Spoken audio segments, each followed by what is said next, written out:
Hi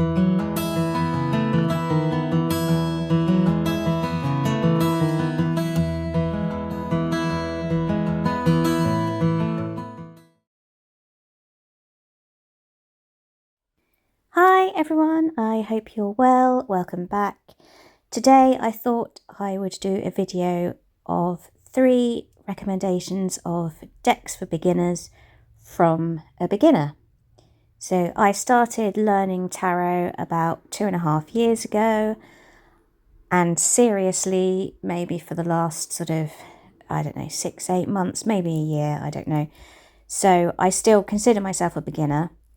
But these were the first 3 decks that I bought that really I found easy to learn, easy to read, and easy to work with. And here they are.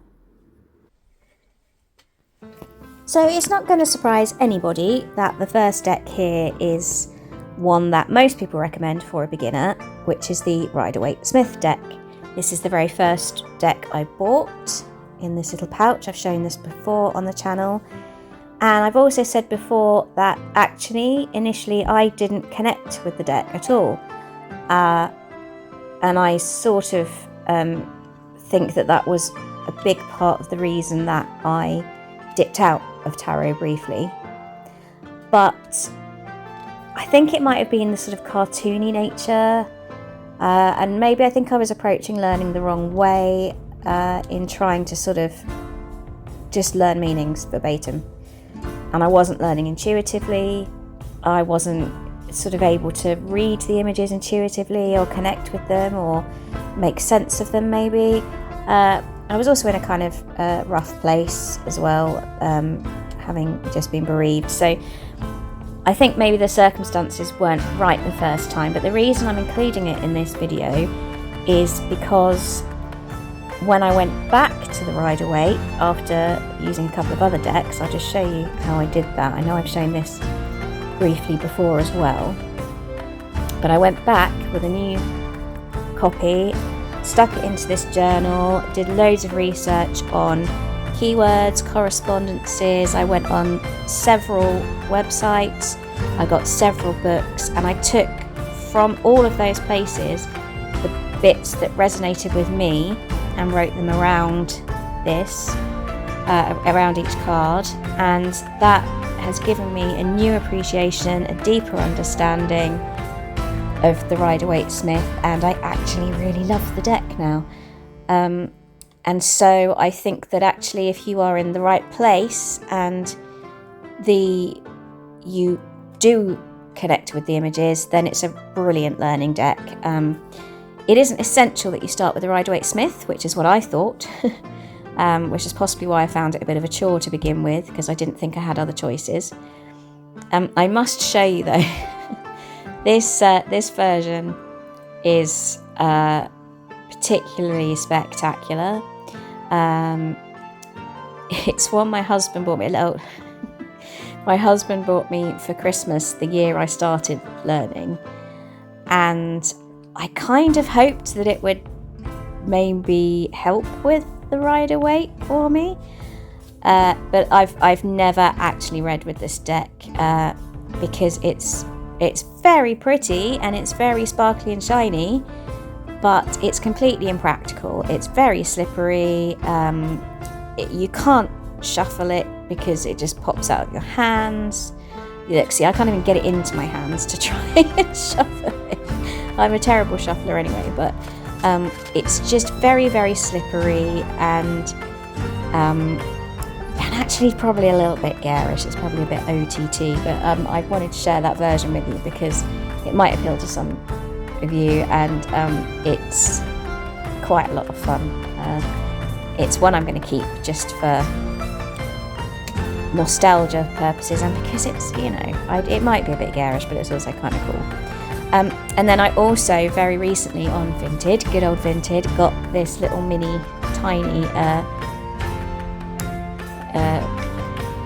deck, and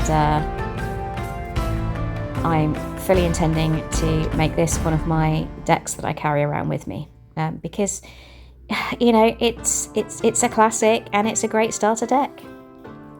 So next up is the Druidcraft Tarot, which I've spoken about on this channel, and how this was one of the sort of catalysts for really being able to read intuitively.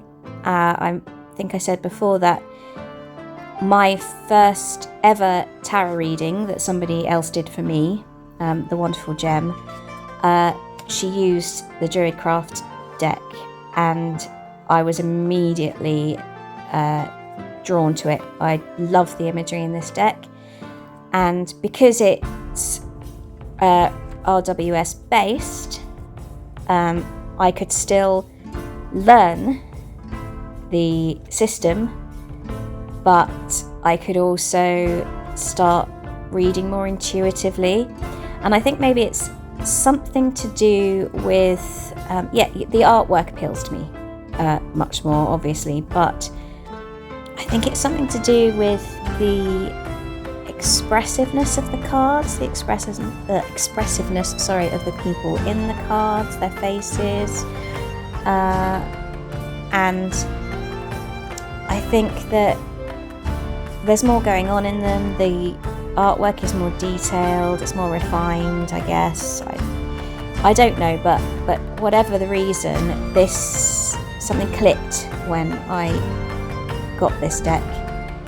I mean, yeah, you can see the similarities to the RWS there, so that's why I think it's a really good learning deck. But if the imagery in the RWS just really isn't for you, then perhaps this one might be.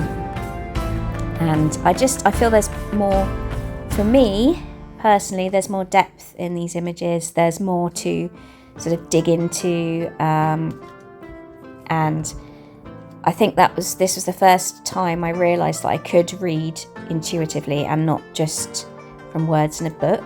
But speaking of books, I also got the Druidcraft Tarot guidebook that you can buy separately, which has much more detail in it than the one that comes with the deck. And actually this was recommended to me by Gem. At the time I didn't realise you could get this. Extra guidebooks, that was a revelation to me. And actually I love a deck that you can buy an extra guidebook to, and this is so much more detailed, it's very in depth, and it's just allowed me to dig further into this deck that I love so much. And it's got some wonderful information here on court cards, for example. It goes really quite in depth, and I love that. I love extra learning. I'm that kind of odd person. I want to know more about everything all the time. So that's the Druidcraft Tarot, and I think that honestly, with or without the extra guidebook, it's a really nice starter deck in my opinion. So next up is the Robin Wood Tarot.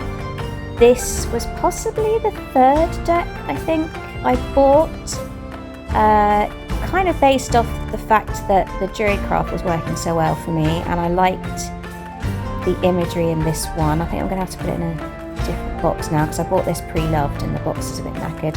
So this, it's a tiny little guidebook, but bear with. I haven't used this for a while actually. I think I might have to go back to using it. But this one, I liked the sort of pagan feel to this one. That's why this appealed to me.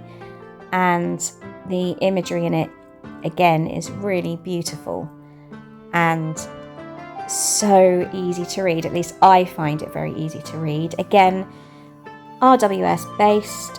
How pretty is that card? Oh, but I really, again, this was the second deck that I thought, wow, I can read this intuitively. I don't have to kind of reel off meanings that I've read in a book or that I've memorized like I'm doing a school exam. I can look at this, I can look at the images and I can understand them, I can find meaning in them, I can understand the symbolism, and that really was a revelation to me that I could do that, and realising that I could do that was what made me fall back in love with tarot after initially giving up and thinking, oh no, this isn't for me, I can't do this. But knowing how much I always want more in terms of information, I found out again from Jem actually that there is a Robin Wood Tarot guidebook, an extra guidebook. So obviously I had to have that because I'm an information junkie, and if I'm into something I need to know everything about it. I can't just know the basics, I need to know everything. And this is a really detailed guidebook. There is a lot of information for each card, which I love. And so I think that, but again, with or without this extra book, it's a nice little deck for beginners because it's an easy read. And yeah, look, there's so much information in there, history, theories, and yeah, I'm really thinking I want to go back to this deck. I haven't used it for such a long time that yeah, I haven't actually I've forgotten what was in this guidebook. It's got so much information in it. It's a really good guidebook actually. So if you are going to get the deck, I actually do recommend getting the book as well. I think it really enhances it. But yes, so there we are, the Robin Wood Tarot, which I think is another great beginner deck. It certainly was for me, and I'm going to have to go off and find a nice pouch for it because the second-hand box is a little bit on the rough side now. So I was only going to do 3 decks, my first 3 decks, and this is cheating because this is a much more recent purchase, this one. And the reason I've got it out is because I just did a video about this and the book that goes with it. Actually, it was about the book rather than the deck. And I suddenly realised, actually, this would be a really great combination for a beginner. The book and the deck. As a pair, I think that if you need something that's a little bit less detailed, because obviously the Duocraft and the Robin Wood are very heavily illustrated, this is much more. Now, I'm going to use this word for the first time, and I may be using it incorrectly because I'd never heard it until I got onto TarotTube, and I had to look up what it meant. And I don't know whether I'm right in saying that this is a much more pippish deck. So please, I apologise profusely if I'm wrong about that I've used the word incorrectly. But what I mean is the artwork in this isn't as detailed, it's much more graphic styled, it's much simpler, it's much less realistic with the images, I guess. But it's a much simpler artistic format. And I thought that might actually appeal to people who aren't so into the kind of really detailed, realistic artwork of Duocraft or Robin Wood. And so whilst this is cheating a bit because I haven't used this as a complete beginner, although I still consider myself a beginner, I think that this would be a really, really lovely deck. And a really easy reader for somebody just starting out. Sorry, I'm just trying to find a few more sort of varied cards, some of the majors, and yeah, that's pippish, right? I don't know. I'm sorry if I'm getting that wrong. I kind of just wanted to use the word and feel part of it, really. So I'm sorry if I've got it completely wrong.